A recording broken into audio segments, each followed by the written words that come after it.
35 años dentro de la industria automotriz en diferentes áreas, sobre todo lo que es manufactura, diseño, planeación y dentro de ellas todas las áreas de gestión de calidad o gestión en acreditación de laboratorios en lo que fue en la ingeniería del producto. Tenemos un rato ya trabajando en el aspecto de auditorías, de asesorías y también dentro de la capacitación, con algunos reconocimientos y algunos certificados. Mencionó Delia BDA 6.3, BDA 6.5, 6.2, en lo que es para la industria alemana. Dentro de lo que es el resto está ISO 9001, 19011, IATF, etcétera, etcétera, ¿no? Todo lo relacionado con la industria automotriz.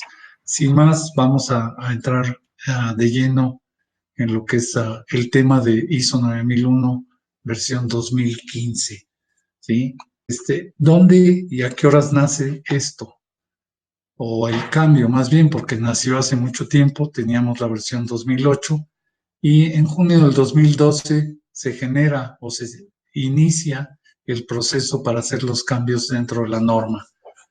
Se lleva hasta diciembre del 2012 la aprobación del borrador, y en junio del 2013 se lanza el primer documento con comentarios y se presenta a votación. Un año después, en el 2014, se presenta ya el borrador y en julio del 2015 el borrador definitivo, el cual es aprobado y elevado a norma internacional en septiembre del 2015. A partir de ahí se nos dieron 3 años a todas las personas personas e industrias, organizaciones que estábamos metidos, certificados, acreditados, reconocidos por ISO 9001-2008 para hacer la migración de la versión 2008 a la versión 2015.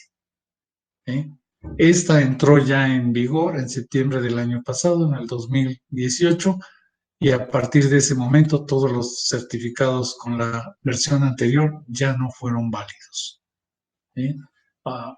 Vinieron una serie de cambios, vinieron una serie de elementos nuevos. ¿Qué es lo que nos pide ISO 9001?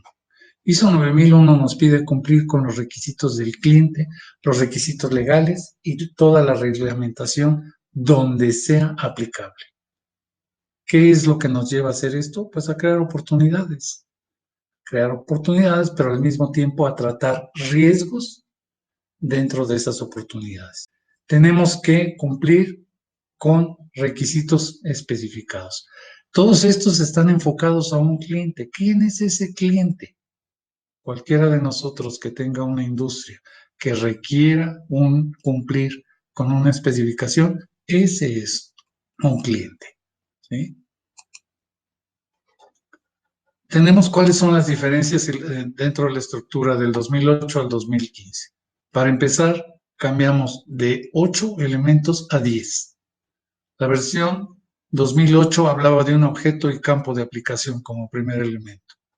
La versión 2015 habla de un alcance. Hubo una transición ahí, un cambio. El segundo punto era una norma para la consulta. Ahora ya no se le llama de esa manera, se le llama referencias normativas. El tercer punto, términos y definiciones, se mantuvo, no tuvo ningún cambio. En el caso del cuarto, sistema de gestión de la calidad, cambió a contexto de la organización. Y se le sumó el quinto punto, que es el liderazgo. Un poco más adelante vamos a ver las implicaciones que esto tuvo. Pero, ¿qué es el contexto de la organización? ¿A qué se refiere? ¿Sí? Básicamente a los sistemas internos, pero de la mano con el liderazgo. ¿Qué es lo que se busca dentro de este liderazgo?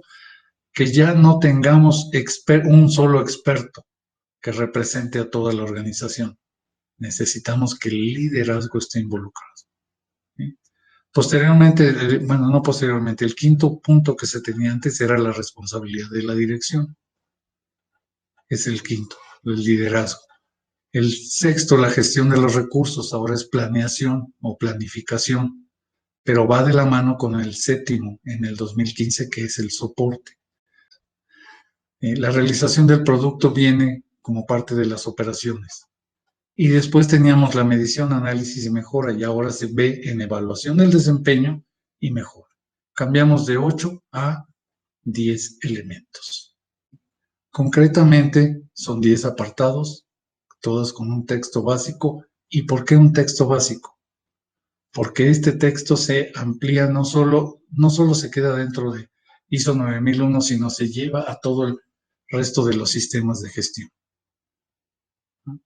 Se involucra ahora los servicios y los usuarios, no a los fabricantes nada más.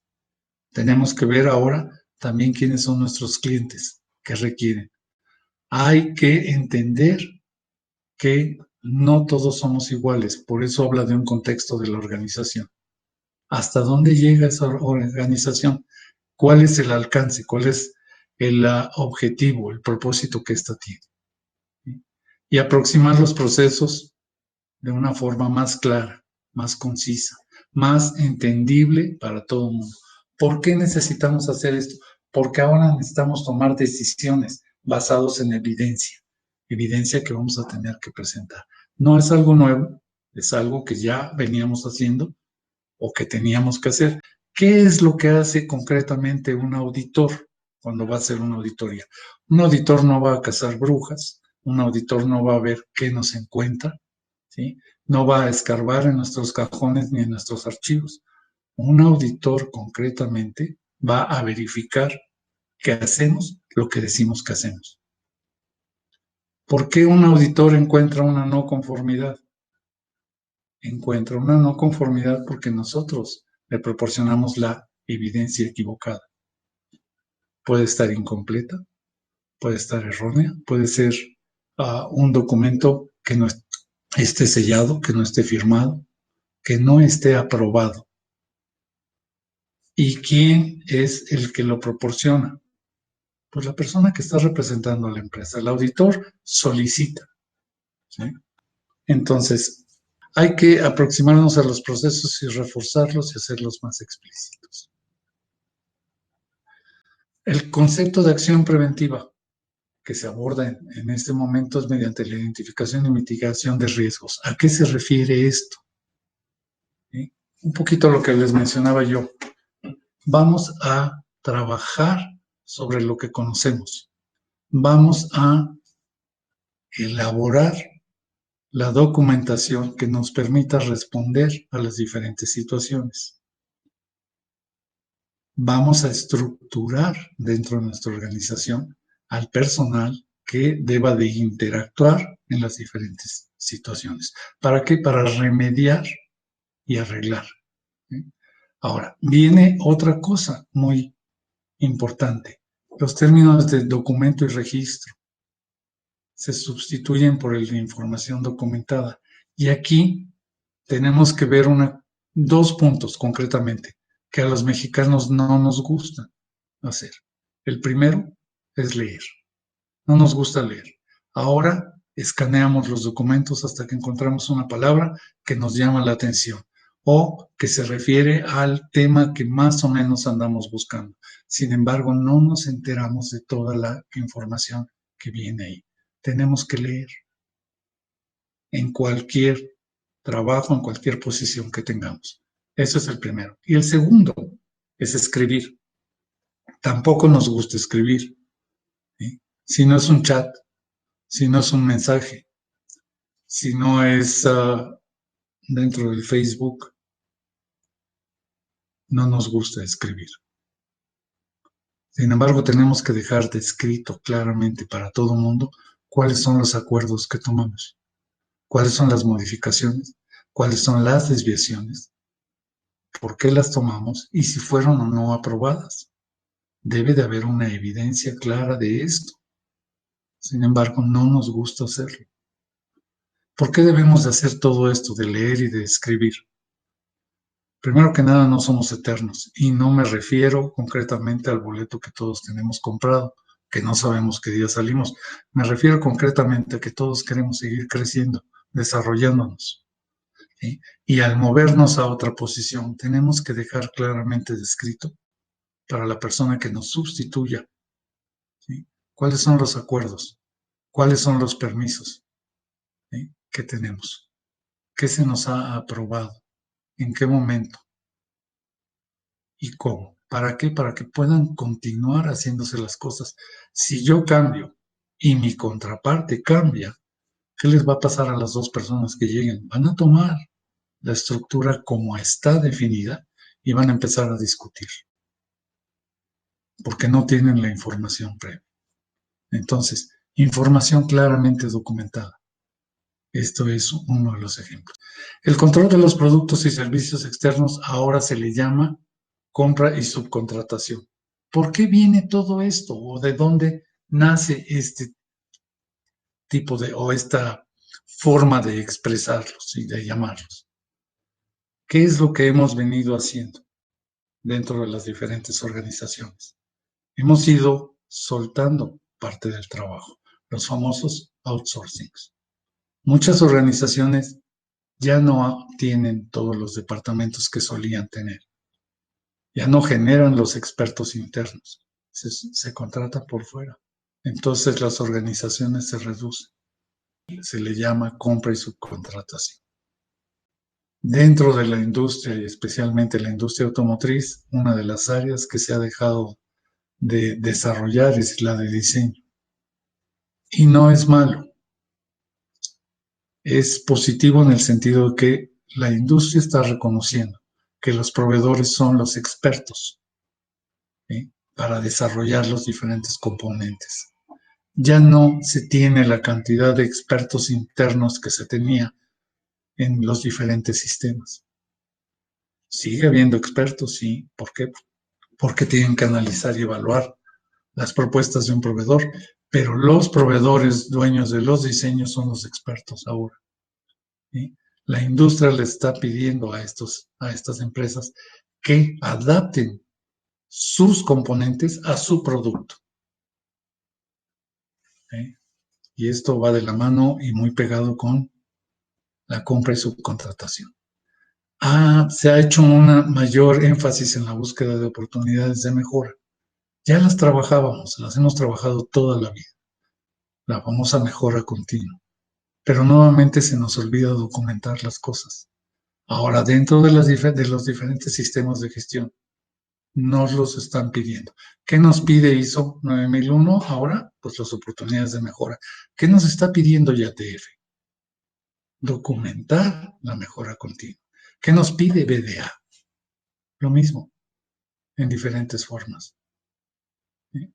Entonces, todos los sistemas de gestión, de alguna forma, los sistemas de calidad, se han asociado sin haber estructurado una sociedad como tal para enfocarse en los mismos términos.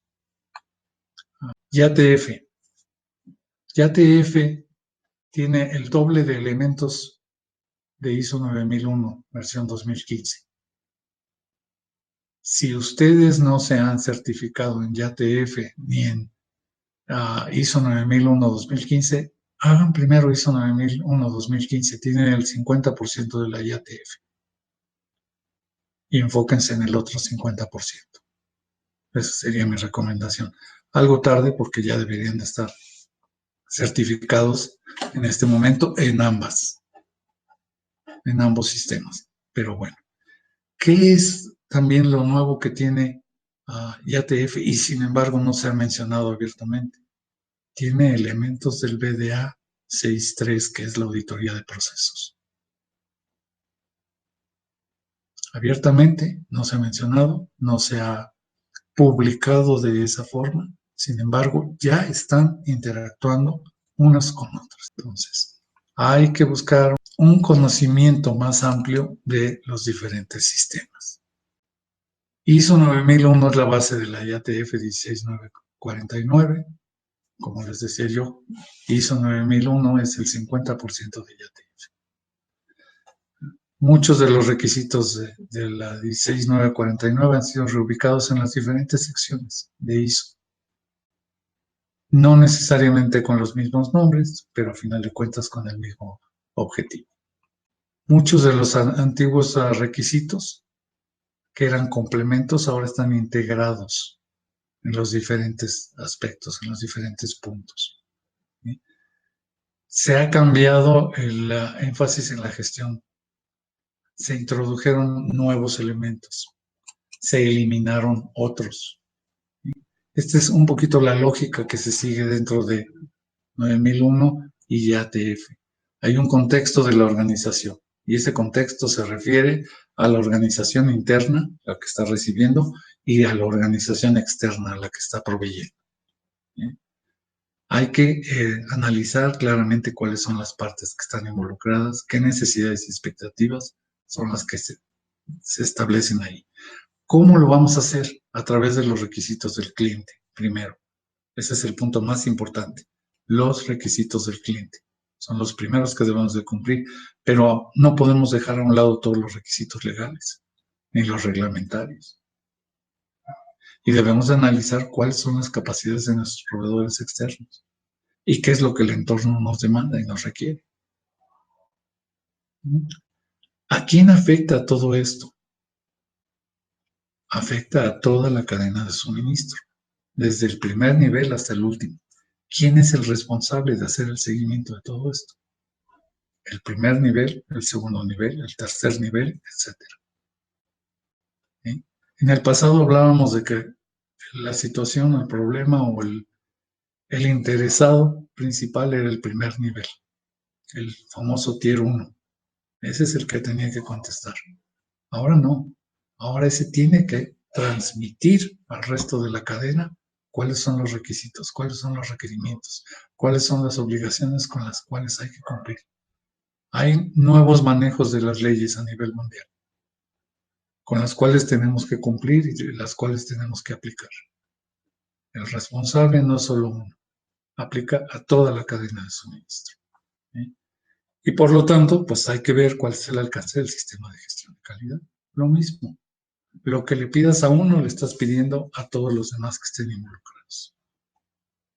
Así es que hay que definir qué es lo que se necesita dentro de la organización y fuera. ¿Para qué? Para cumplir con las expectativas y las necesidades que el cliente nos demanda. Primero que nadie. Ese es nuestro principal objetivo. Todo esto nos lleva a generar riesgos, pero al mismo tiempo oportunidades. ¿Cuáles son los riesgos? Los riesgos son no poder cumplir, no estar preparados, no contar con los elementos o con el conocimiento. ¿Cuáles son las oportunidades? Desarrollarnos, crecer, obtener ese conocimiento. ¿Dónde lo vamos a obtener? Donde sea necesario. Habrá que determinar cuál es este. ¿Para qué? ¿Para qué queremos todo esto? Para cumplir nuevamente con los requerimientos. ¿Cuáles requerimientos? Los que nos demanda nuestro cliente. Y voy a repetir constantemente lo que nos demanda nuestro cliente, porque eso es lo que debemos de tener primero que nada en mente. Hay un cliente que nos está solicitando algo, un producto, y ese producto debe de cumplir con ciertas características, con ciertos requerimientos. Pero no solo eso, debe de cumplir con ciertas regulaciones y reglamentos. Si yo quiero exportar mis partes a China, tengo que cumplir con los requerimientos de la República China. ¿Sí? ¿Y cómo lo voy a hacer? Voy a tener que contactar a la embajada china e investigar cuáles son estos. Y ellos tendrán que darme esa información y posteriormente tendrán que hacerme una auditoría para darme la aprobación, ¿sí? Para que pueda yo poner el símbolo de que cumplo con la reglamentación china y poder exportar mi producto. Y lo mismo a cualquier parte del mundo al que lo quiera hacer. Tome China como un ejemplo. Podría ser Brasil, podría ser Alemania, podría ser lo que quieran. Tendremos que investigar cuáles son las áreas de oportunidad en las cuales tengo que esforzarme y cumplir. ¿Qué es lo que tengo que desarrollar? ¿Para qué? Para evitarme el riesgo de que me rechacen la pieza, de que me cierren un mercado, de que me demanden, si llego a ese extremo. Los apartados concretamente a los que nos estamos refiriendo ahora son 10. El primero es objetivos, y lo he mencionado, los requisitos del cliente. El segundo son los principios de gestión. Ahora son 7 en vez de 8 que teníamos antes. 3 es el enfoque en procesos y habla sobre todo de terminología, de entrada y de salida, más que nada. La descripción de una estructura, la conocemos perfectamente bien, la usamos todavía en la mayoría de nuestros negocios. El famoso PDCA o Plan Do Check Act, planear, desarrollar, verificar y actuar. Y el pensamiento basado en riesgos. Este pensamiento basado en riesgos tiene una característica muy especial. No requiere de ISO 31000. ISO 31000, que es la gestión de los riesgos. Pues el pensamiento basado en riesgos no requiere de tal, requiere de nuestra cabeza. El famoso contexto de la organización como cuarto apartado. Y debe de compartirse con los demás sistemas de gestión. Llámese como se llame. El liderazgo. ¿Cuál es la política? ¿Cuáles son los roles y responsabilidades que tenemos todos y cada uno dentro y fuera de nuestra organización? La planificación. ¿Cuáles son las acciones que vamos a seguir para lograr desarrollar esto y llevarlo ¿a dónde? A la mejora continua, a la entrega de los requerimientos y requisitos de nuestro cliente. Planear, soportes, que son los recursos, pueden ser materiales, pueden ser humanos. ¿Sí? La operación, ¿cómo voy a desarrollar los productos para cumplir con los requisitos que me impone el cliente? ¿De qué manera voy a controlar? A final de cuentas debe de haber una evaluación, cual implica un seguimiento, una medición, un análisis que nos lleve a una evaluación clara para indicarnos dónde está. Y por último, y no menos importante, las oportunidades de mejora. ¿Qué puedo hacer mejor? ¿Dónde puedo establecer controles que me ayuden? ¿Dónde puedo reducir costos sin sacrificar calidad, sin afectar requerimientos, ¿sí? Sin afectar requisitos del cliente? ¿Cómo voy a llevar a cabo esa mejora? Esa mejora tiene que estar aprobada por mi cliente. No nada más por mí. Yo la puedo pensar, yo puedo decir, pues puedo comunicar estas partes. Pero el primero que debe de estar de acuerdo conmigo es mi cliente, porque él me dio una serie de elementos y requisitos. Y cuando esté de acuerdo conmigo, los dos tenemos que documentarlo. Nuevamente, vamos a escribir. Principios. El primero, orientación al cliente. No podemos dejarlo a un lado. Tiene que estar en todo momento al frente de lo que hacemos. El segundo, liderazgo. Tenemos que predicar con el ejemplo. Si vamos a pedirle a nuestra gente que haga algo, nosotros tenemos que ser los primeros que cumplimos con ello. ¿Sí? Tenemos que incluir a la gente.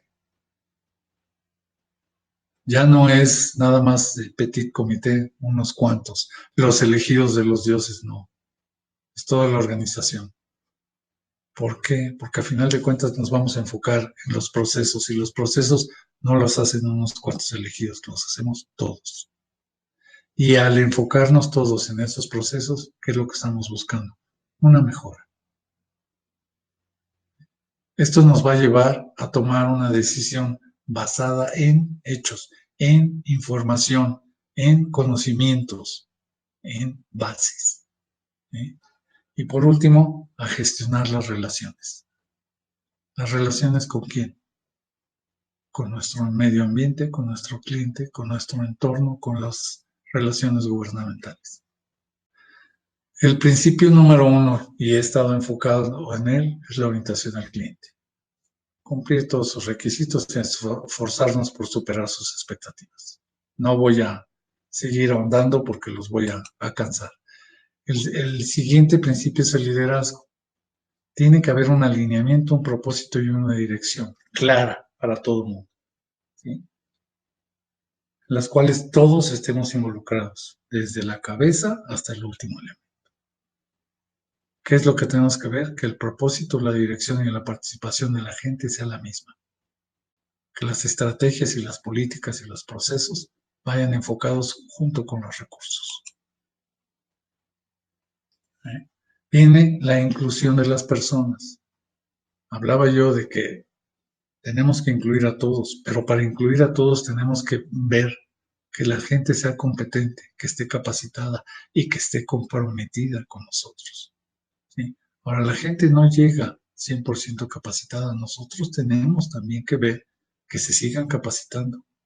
¿En qué? En las necesidades que nosotros identificamos dentro de nuestra organización para poderla hacer más eficaz y más eficiente. ¿Okay? Enfocarnos en los procesos. ¿Cómo vamos a lograr resultados que sean consistentes y predecibles? Pues enfocándonos en con qué hacemos las cosas y cómo las hacemos. No son unos cuantos los que deben de entender esto. Debe de ser algo claro para toda la organización. ¿Cómo producimos estos resultados? ¿Qué recursos se tienen que involucrar? ¿Qué controles debo de tener? ¿Para qué? Para poder lograr el producto que necesito lograr.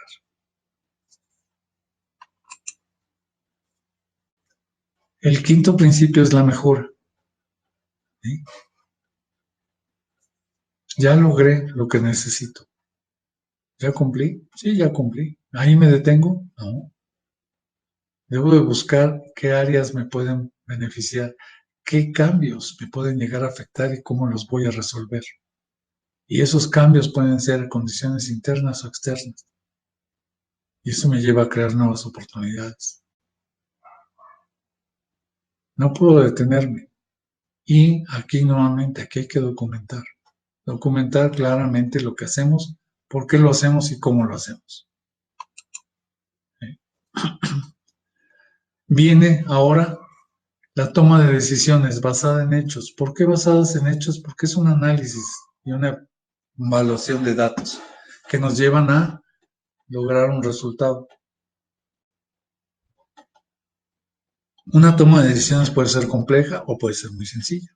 Me proyecté porque preparé muchísimo material para una hora, pero vamos a tratar de avanzar un poquito más, ¿no?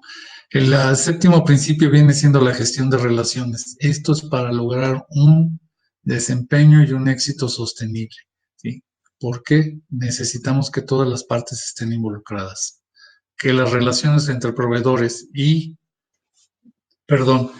organizaciones sean desde el punto de vista de una sociedad. No yo soy el dueño y tú eres el empleado, no.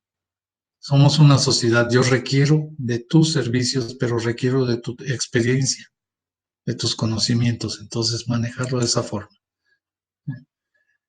Algo que en el pasado se manejaba muchísimo, en el 2008 era el manual de calidad, ¿sí? Ya no es algo obligatorio. En el 2015 ya no nos exigen tener un manual de calidad. Sin embargo, les voy a decir algo. Si su organización desarrolló un manual de calidad, manténganlo, ¿sí? No lo pierdan, no lo echen en saco roto. ¿Por qué? Es el mejor elemento para contestar una auditoría. Aunque ya no te lo piden como tal, ¿sí? El mantener la Biblia actualizada es el mejor elemento para guiar y recorrer cualquier sistema de gestión. Manténgalo, no lo pierdan. ¿Qué es el anexo SL? ¿Lo conocen? Es una estructura de alto nivel. ¿Para qué? Para ofrecer una base estructural que contenga los mismos elementos idénticos en términos y definiciones entre todas las normas del sistema de gestión. Posee un total de 45 declaraciones y 84 requisitos. Y alguno va a preguntar, ¿y qué significa SL? Nada, no tiene algo en concreto. No tiene un nombre, se le llamó anexo SL como parte de la numeración dentro de ISO. Pero lo que es importante son las 45 declaraciones y los 84 requisitos que surgen de ahí. Este era el otro punto al que quería llegar. el famoso representante de la dirección, el eterno gerente de calidad, supervisor de calidad que estaba siempre pegado al director, al gerente de planta, era el que respondía en lugar de él. Lo sigue haciendo, no se, no se engañen, sigue siendo esa persona, ¿sí? Porque aquí lo dice, no significa que la persona deba de ser automáticamente el gerente de calidad. Idealmente estas responsabilidades serían compartidas con un miembro del equipo de liderazgo. ¿Quién va a ser ese miembro? El gerente de calidad.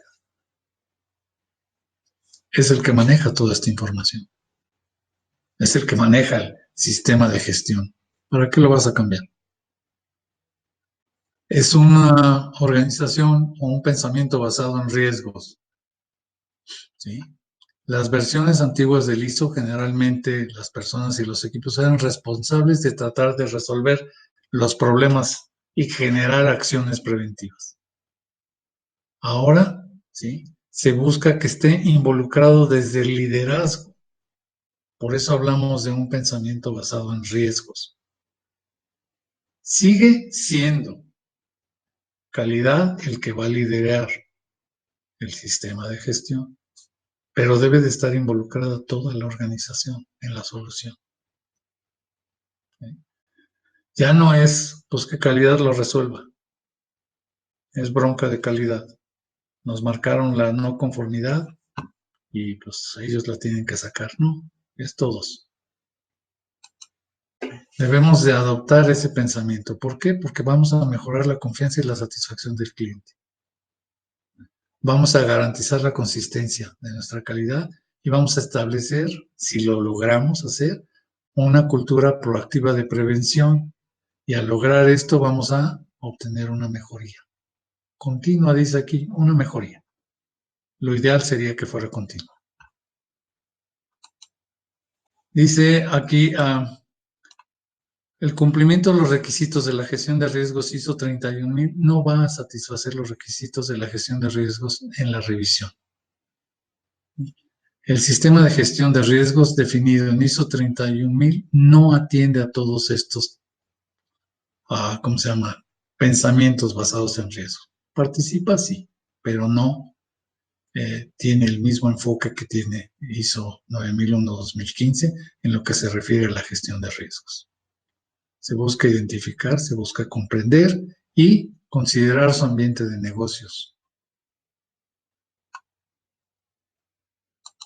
Mencionaba yo antes el famoso PDCA. Ese sigue siendo y seguirá siendo uno de los elementos clave en muchas de las organizaciones.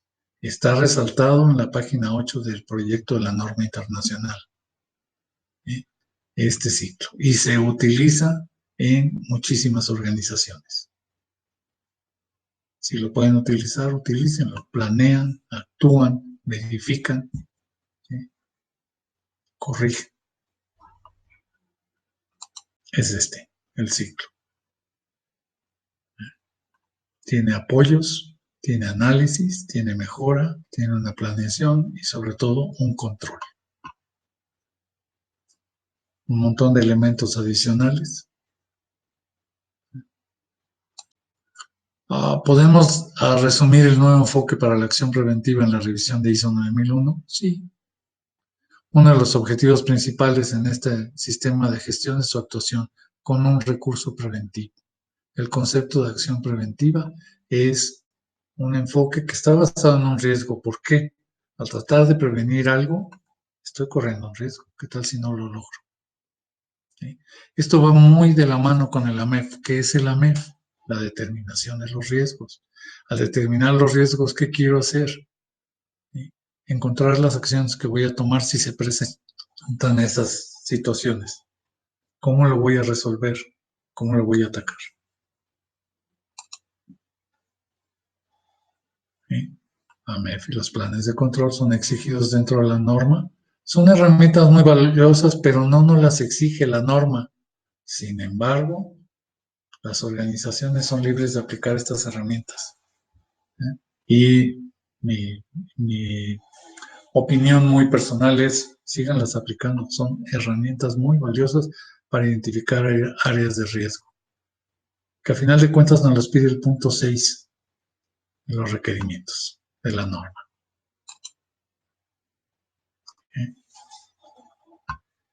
Y bueno, ya lo último serían los principales cambios de la terminología. No voy a entrar ya en más detalles. Ya los mencioné al principio. Procedimientos, registros y documentos se les llama ahora información documentada. Producto es ahora productos y servicios. La responsabilidad de gestión se convirtió en liderazgo. La mejoría continua en mejoría. Y el proveedor fue sustituido por proveedores externos como tal. Si tienen alguna duda, escríbanos en el chat, también en Facebook. Bueno, por aquí tenemos una pregunta en Facebook. Dice Rogelio Bárcenas, dice, ¿cuáles serían los factores internos y cuáles los externos dentro de una organización?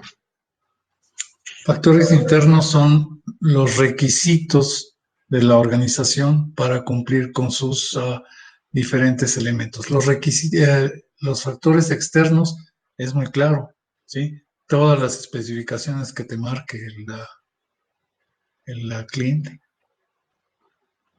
Ok. Roberto, no sé si quedó clara tu duda. Tenemos otra pregunta también del aula virtual. Dice Rafa, dice, ¿dónde encuentro el anexo SL, el que vimos ahorita? El anexo SL está en el capítulo 4 de la norma, dentro de lo que es el contexto de la organización. Ok.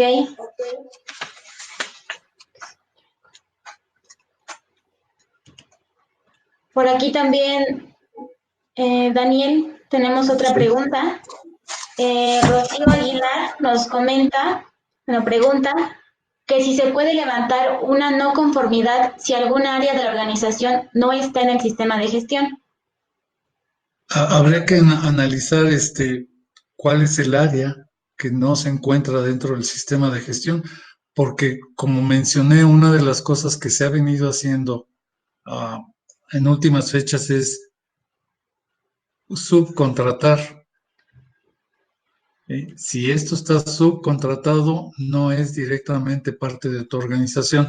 Ahora, si es parte de tu organización, sí debiera estar dentro de la norma de gestión. Habría que analizar, tener un poquito más de información, ¿sí?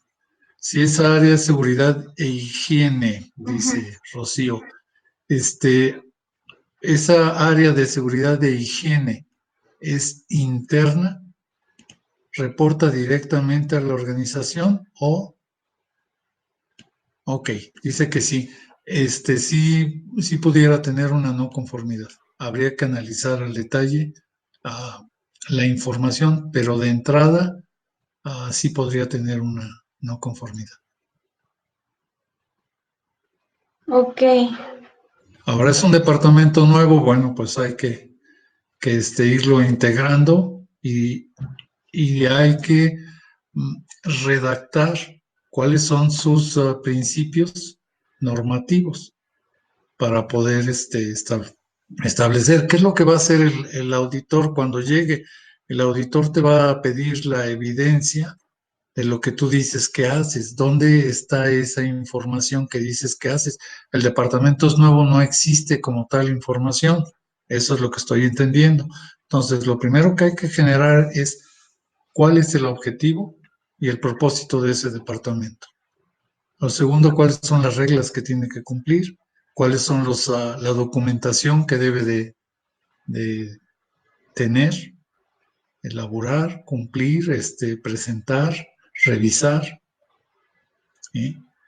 Cuáles son los niveles de verificación y entonces ya tendrás unos elementos para auditar, tendrás que presentar la evidencia de que efectivamente está haciendo lo que dices tú que hace, ¿no? De acuerdo a lo que tú estableciste. Ok, Rocío, no sé si ayudamos a resolver tu duda. Bueno, mientras por aquí Rafael por Facebook nos comenta, ¿qué se tiene que tomar en cuenta para elaborar el análisis de riesgos en área de seguridad e higiene? ¿Qué se tiene que tomar en cuenta? Ujú. Fundamentalmente es, uno, la estructura, dos, el propósito, tres, las reglas que hayas definido. Y eso brevemente. Pudiera tener mucho más porque un departamento de seguridad tiene que ver con prácticamente toda la organización. Un departamento de seguridad tiene que ver con la protección de los bienes, la protección de las gentes, el cumplimiento de las reglas, Secretaría del Trabajo y Previsión Social, con Seguro Social, con protección civil. Entonces, o sea, de entrada, esos son los elementos, pero, ¿cómo se llama? Habría que analizar más a detalle qué es lo que tienes definido para ese departamento. Ok. Bueno, por aquí tenemos otra pregunta. Nos pregunta Manuel Romero. Dice, cuando se desea integrar su sistema con ISO 45001 y ISO 9001, ¿cómo aconseja usar las terminologías? En principio debieran de ser lo más parecidas posibles.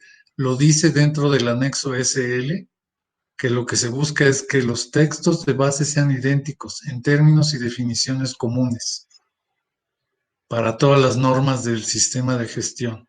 Si es 45,000, si es 14,000, si es 9001, etcétera, debes de tratar de normalizar todos la terminología para, para poder estar integrándolos. No Ok. es algo muy sencillo, no es algo muy sencillo. De antemano te digo que vas a batallar un rato. Esas Sí, terminologías que buscas para utilizar, trata de establecer equivalentes que apliquen a ambas y definir claramente cada uno de ellas. ok, por aquí tenemos otra pregunta. A ver, ¿cuál era? Dice Rogelio que si la nueva norma utiliza la matriz FODA. No directamente, pero sí la utiliza. No es algo mandatorio, sin embargo no está peleado con ella. Si tu organización utiliza la matriz FODA, adelante, síguela utilizando. No te está pidiendo que la cambies. Pues creo que sí, ya no hay más preguntas. Pues queremos agradecerle y seguimos en contacto con todos ustedes. Al contrario, muchas gracias. Yo sí quiero agradecerles la oportunidad y el que hayan estado, el que se hayan tomado el tiempo para escuchar esto. Espero realmente haber transmitido buena información y seguimos aquí abiertos. Si hubiera alguna pregunta adicional, por favor, envíenla y con mucho gusto trataremos de contestarla. Pues los invitamos a que si están interesados y estén pendientes de nuestras redes sociales, nos pueden encontrar en Instagram, en LinkedIn, en Facebook. Estamos como GHSE Consulting. Nuestro correo es info@ghse.com.mx. Y pues muchísimas gracias. Buenas noches a todos.